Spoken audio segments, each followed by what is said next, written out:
Est-ce que vous avez une idée de combien de litres d'eau sont nécessaires pour fabriquer un seul t-shirt en coton? 50 litres? 500 litres? Ou 2700 litres? Je dirais 500 litres. Je dirais 50 litres et j'espère. Est-ce qu'on est en centaines ou 2700, je dirais. Parfait, bonne réponse. Deuxième question, aurais-tu une idée du nombre de kilos de textiles et de chaussures un Européen achète en moyenne par an? Ça doit être beaucoup. 25 kilos, je pense. 50. je dirais quelque chose en dizaines? 8 kilos. Dizaine de kilos. Presque 12 kilos, on voit qu'on a un spécialiste ici. Et 6 sont jetés en moyenne par année dans le même temps. Dernière question, savez-vous quelle proportion de textiles et chaussures sont recyclés en boucle fermée, c'est-à-dire un t-shirt redevient un t-shirt par exemple? 10%. 30%. Peut-être 15, 20. 1%, je dirais. C'est parfait, c'est ça. Bonne réponse. Merci beaucoup. Nous portons chaque jour des vêtements et pourtant nous avons peu conscience de leurs impacts environnementaux, de leur cycle de vie et de leur fin de vie une fois que nous les avons utilisés. Je représente la partie suisse du projet Interreg Star 3. Le programme Interreg est un programme de coopération transfrontalière qui soutient des initiatives locales en faveur notamment de la réduction des pollutions. Le projet Star 3 donc se concentre sur l'économie circulaire des textiles et des plastiques. Star 3 signifie synergie transfrontalière pour le réemploi, la réparation et le recyclage des matières textiles et des plastiques. Donc l'économie circulaire. Star 3, c'est 7 partenaires. Tout d'abord, 3 collecteurs de Suisse romande, Textura, entité de démarche, Caritas Genève, le Centre social protestant de Genève. Également 2 collecteurs de matières textiles et plastiques français en région frontalière, le collectif textile franc-comtois et l'association RED. Enfin, 2 centres industriels et techniques, l'Institut français du textile et de l'habillement et le Centre industriel et technique des plastiques et des composites, l'IPC. Sur 2 ans et demi, de mars 2024 à octobre 2026, le projet Star 3 se concentre donc sur le développement de solutions de valorisation locale pour les matières textiles et matières synthétiques. Concrètement, nous voulons que ces matières restent sur notre territoire, restent dans le circuit économique. Cela passe par 3 axes. Tout d'abord, booster la réutilisation en seconde main, le développement de prototypes produits faits à partir de matières textiles. Et enfin, le recyclage en boucle fermée, c'est-à-dire refaire des vêtements à partir de vêtements. Tous ces objectifs nécessitent de trier plus et de trier mieux, c'est-à-dire par matière et plus finement. Je vous propose une visite du centre de tri de Textura à Lausanne, l'un des collecteurs du projet. Allez, suivez-moi!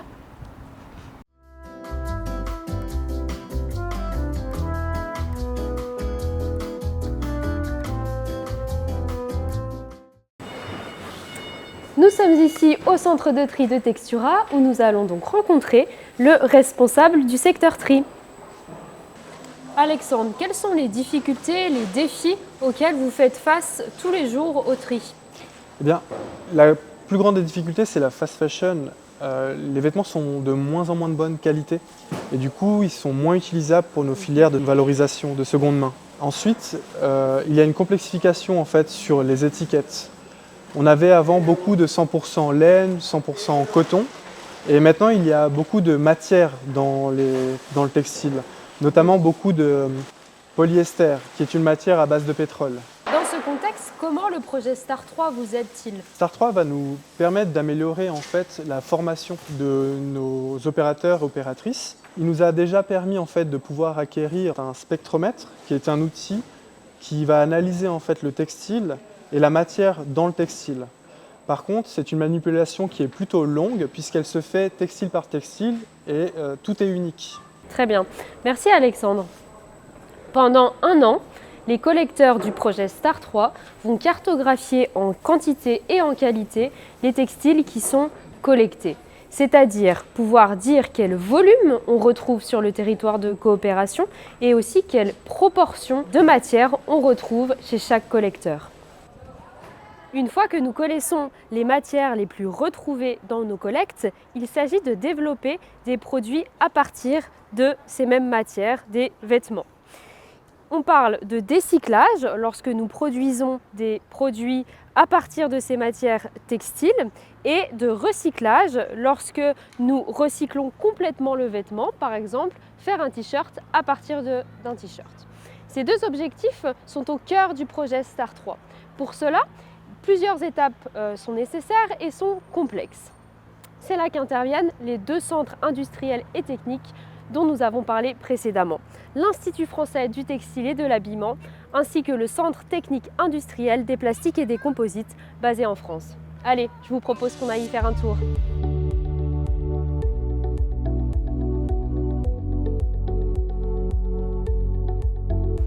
Nous voici à l'IFTH où nous avons rendez-vous avec Honorine Louis.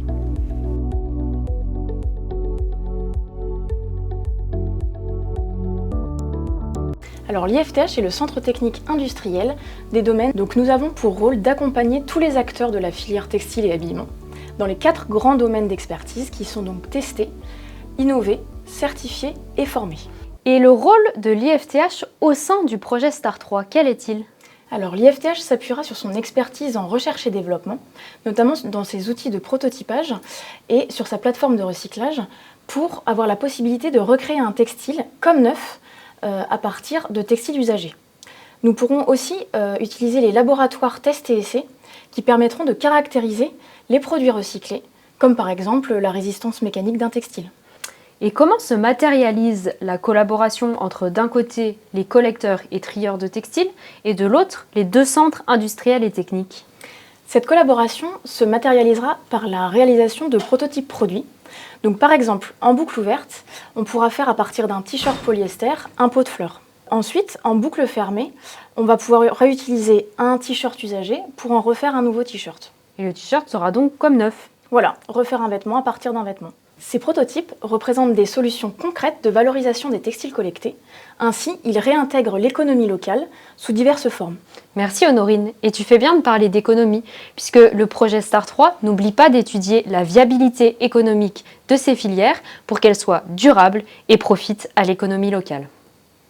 Au-delà de l'innovation, le projet STAR 3 intègre des activités de sensibilisation auprès des enfants et des adolescents dont les comportements restent à construire. Un message clé est transmis. Consommer moins, mais mieux.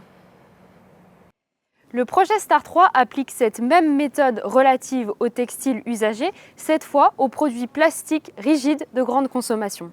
Il s'agit donc une nouvelle fois de cartographier, inventorier, caractériser les matières plastiques collectées en vue d'opérations de prototypage. Pour mieux comprendre cette partie, je vous propose d'aller à la rencontre de Skander Mani et de Justine Glose à l'IPC.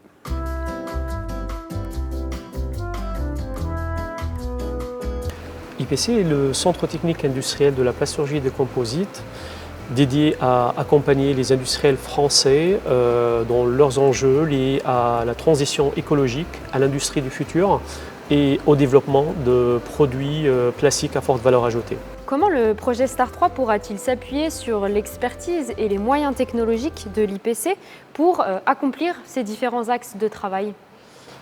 IPC mettra à disposition du projet ces plateformes technologiques dédiées à la fabrication additive et au recyclage. Ces moyens technologiques nous permettront de développer des solutions de recyclage, mais aussi des procédés de réparation des produits plastiques et textiles. Au sein de cette filière des produits plastiques, qu'est-ce qui empêche plus de circularité ? Alors il y a actuellement 2 grandes problématiques qui s'opposent à la circularité des produits plastiques, notamment dans les recycleries et les ressourceries. Tout d'abord, les thermoplastiques sont des matériaux qui sont peu coûteux à produire et à mettre en forme. Et de ce fait, les filières qui sont en charge du réemploi et du recyclage développent peu de solutions de réparation et de démantèlement des produits plastiques multimatières comparés à d'autres types de matériaux. En effet, ces opérations sont souvent plus onéreuses que la production d'un article neuf. Ensuite, le réemploi et la réparation restent des actes marginaux auprès des consommateurs. Et comment le projet STAR 3 contribue-t-il à répondre aux différentes problématiques que vous venez d'évoquer ? Alors, le projet STAR 3 vise à lever ces freins comportementaux et techniques en s'articulant autour de plusieurs axes complémentaires. Tout d'abord, nous allons dresser un état des lieux de la collecte des produits plastiques dans les différentes filières REP, qui sont les filières de responsabilité élargie du producteur. Donc, à l'issue de cet état des lieux, nous allons avoir un bilan des quantités de plastique collectées chaque année par les recycleries partenaires du projet STAR 3.